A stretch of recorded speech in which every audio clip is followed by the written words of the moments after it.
It's your host, Holly, and it's time for a little teaser talk.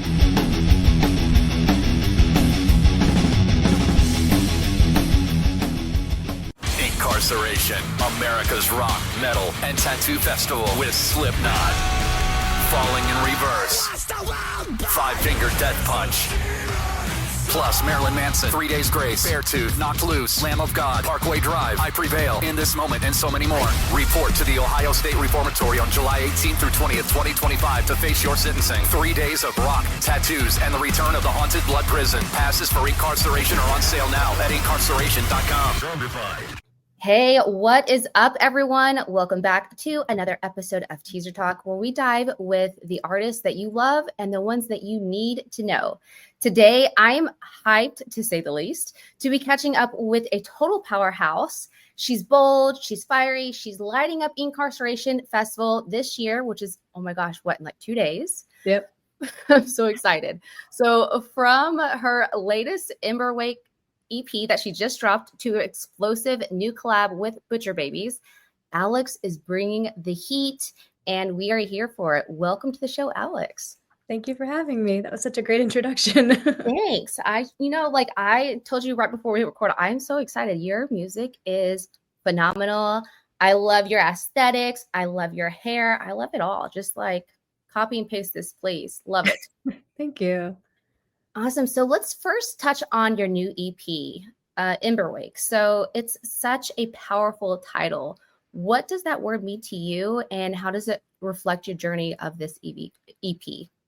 So definitely throughout my life at this point, and also as I was writing the EP, a lot of changes were happening, and, I felt like I was kind of becoming who I'm meant to be. And in terms of like Emberwake, it's supposed to be like falling from the ashes and being reborn like a phoenix, but I felt like that was a very cliche analogy. So I just said Emberwake because I felt like it connected more.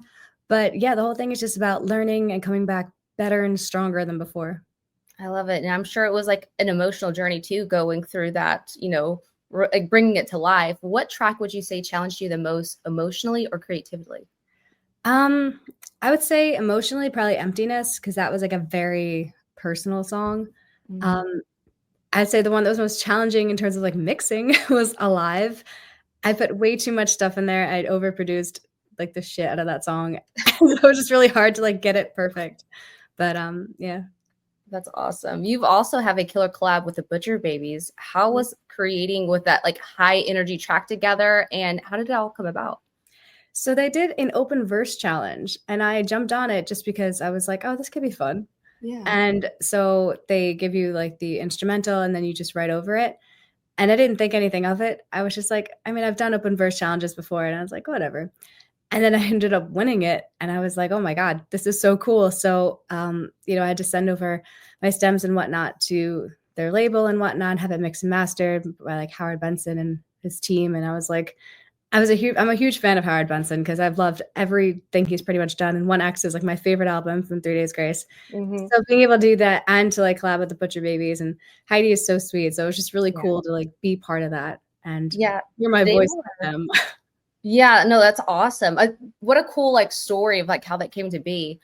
They were touring with a couple of my friends, Dead, and they came through Oklahoma City, and then we played, was it Pictionary? It's like when you draw like the pictures and you have to like guess what everybody else is, or like I can't remember, or you say a word or something. And I quickly realized that is not my game. I should be a spectator in that sport. But yeah, she was so incredibly sweet, and yeah, that's so awesome. So like within that collaboration, like what was that process when you when you went through that and like, I don't say tried out, but however you formed it, what was that like? Just a lot of emailing. Yeah. So the cool thing now is everything's virtual. So, I did everything on my end and just kind of sent it over. Yeah. It was cool because they basically like just do everything you did and like add harmonies or whatever you want. And I had all the freedom to kind of do anything. Wow. And then, they picked and chose whatever from what I gave them. But it was just really cool to like have them trust me to be like, just do it and then just send it over. Yeah. But everyone was really nice. And, the team at Judge and Jury that I was, in contact with was very sweet and very helpful because, it's a process to do something like that. That is super cool. So let's talk about Ink. I mean, that is what, in 2 days? So today's Yeah. Wednesday, Thursday, Friday. Yep. Okay. I'm making sure I can count. So you're hitting the stage on Friday. What are you most looking forward to on your performance? Just being out on that stage and just being around people that are just excited to see music and live music. It's just so like intoxicating being around that kind of environment. And I played a show at Dingbats on Sunday, and it was awesome, and it was a very intimate show. But I love being on a big stage. Like, I feel like I thrive there. I grew up doing theater and being on big stages, so like that's my comfort zone. So I'm very excited just to like run around on a giant stage. That is so awesome. So, Incarceration has such a unique vibe because obviously music, but it also is a tattoo festival as well, and lots of mayhem. So, question for you is, if you could tattoo one lyric from Emberwake on someone in the audience, would you choose and why? Oh my gosh, I never Some thought about deep questions, some permanent ink on somebody. that. Right? Hmm. Probably either Creature of the Night, just 'cause I think that's fun, or I'll Make It Out Alive. Oh, you know what? It's funny you say that because I always have this ritual before I get on a podcast with somebody. If I can, listen to their music. So I was like listening to your music. I was getting ready this morning. And I was thinking, I was like, if I make it alive, that's a good, like, thinking in my head these questions. I was like, if I was get one, that would be a good one to get tattooed. So I have a shirt that says, I'll Make It Out Alive. I love it. I love it. I love it. What song are you most excited to play at Ink? Probably Rise. We just played it for the first time on Sunday because it's part of the EP, so we haven't really played it out yet. And there's like a whole heavy breakdown, so I'm like, that's gonna be really awesome on the stage. We heart heavy breakdowns for sure. So for fans who are just now discovering ALYXX, what is one thing you hope they feel after diving into your music? I hope they feel like happy because a lot of my songs, I feel like they tackle important things that are going on in life and relationships and whatnot, and kind of feeling lost in the beginning, and I try to have everything end on like a positive note. So you'd be like, okay, this is happening, but it's going to get better, or I'm feeling this way, but it's going to be okay. So it's also therapeutic for me, but hopefully people can listen to it and have like a happy, positive vibe whenever they finish my EP. That is awesome. So I know you said that your background, you do have theater, kind of performing is your comfort zone. What was the aha moment that made you decide that music is for you? Well, when I was like 7, I would say, and I Oh, did wow, like way back in the day. I like this. yeah, That's um, awesome. I did. I know it's funny. I never really talk about this, but I think about this all the time. When I was like 7, we did in my musical theater class. We did The Lion King, like this little like it wasn't the full show, but it was just like kind of a accumulation of a couple of songs. And I was Simba, and I was like, "This is so cool!" And I was just on stage, like singing, dancing, and I was like, "Yep, this is what I want to do for the rest of my life." And it's funny because I was Simba, but yeah, I don't know, being on stage, like I've always felt the most comfortable and at home. I love that. So when you're not making music, or I guess I should, or playing Simba, ugh, tongue twister. What unexpected hobbies or passion keep you grounded or inspired? Well, it's not a secret, but I'm also a makeup artist, so makeup and martial arts. So I did Muay Thai and MMA and Kali for like 5.5 years. So I like doing that. I don't train consistently anymore, but like I still train on my own. So definitely martial arts. So you can kick some ass. I love it. And look pretty while doing it. And look good. I love it. Is there a moment in your journey, like big or small, that you still carry with you before every show? What do you mean by that? Like, is there a moment, whether you're just starting or, yesterday it might have happened where like right before you get on the stage, you're like, oh, I got to take this moment in because like recalling something maybe fantastic that happened to you, something, an aha moment that you just it just carries with you. You just kind of keep that in the back of your mind. So yeah, I would say I performed at Blue Ridge Rock Fest in 2021. And again, being on that stage, I was like, I had that moment of this is it. This is definitely what I need to do for the rest of my life. And just feeling that like crazy vibe. And it's funny because I was so nervous, like getting up onto that stage. But once I got on that stage, it's like everything just, I was just so happy and like smiley, like walking. I don't know.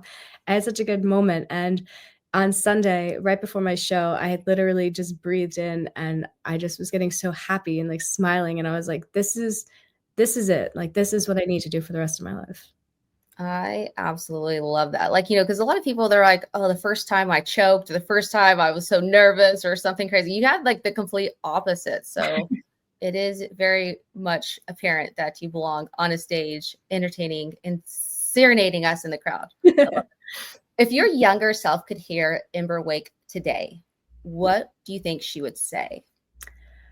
I think she would be so proud of me. And like, I think she would, yeah, I think she'd just be proud because I've always wanted to write my music and I never thought that it would be something I could do. Like I said, I spent my whole life doing theater. So like I grew up like singing, dancing, acting. Like this is what I trained for. This is what I need to do. So this is the path I have to go down. And then obviously that path deviated and I was like, I'm over this. But I've always wanted to like be the next Amy Lee or like be on a stage writing my music. And I think the fact that I'm finally doing what I've always wanted to do is just such a cool, rewarding feeling. And hopefully younger me is proud. I'm so glad you said Amy Lee because I'm never one to like project somebody on somebody else or say something because I never want to like, you know, say, oh, well, you sound like this person or you remind me of this person. They're like, okay, no, that's rude. Not that would be rude, but you know what I mean. No, I know. I was, you know, well, yeah, when I first dove into your music, first listened to you the very first time, I was just like, holy shit, this is the modern day Amy Lee. Like your vocals are angelic. You're amazing. You're so talented. And I'm so excited to see you at Ink on Friday because yeah, I'm all about it. Like very rarely, and I don't say rarely, but a lot of times the guests on my podcast are men just because of the music scene and that just tends to be how it is. And I'm always thrilled to have like powerhouse women on the podcast. And I was listening to your music. I'm like, she sounds good.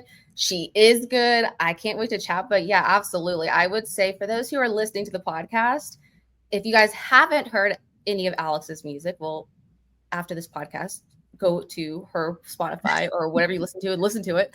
But I will say that was one of my first like connections or my first thoughts were like, wow, this is like a modern day Amy Lee. We definitely needed this in this era that we live in. Thank you. Oh my God. I love it. Well, I appreciate you so much. Thank you for hopping on and I can't wait to see you at Ink.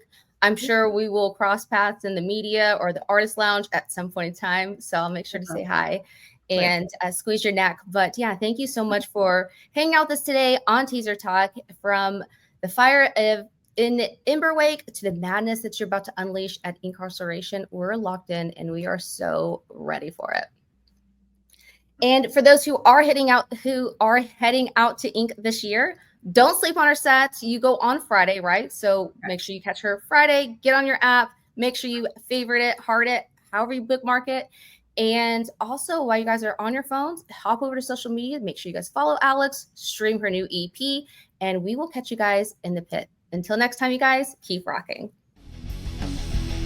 I hope you enjoyed this episode of Teaser Talk. Head over to teasertalk.com to subscribe so you don't miss out on another episode.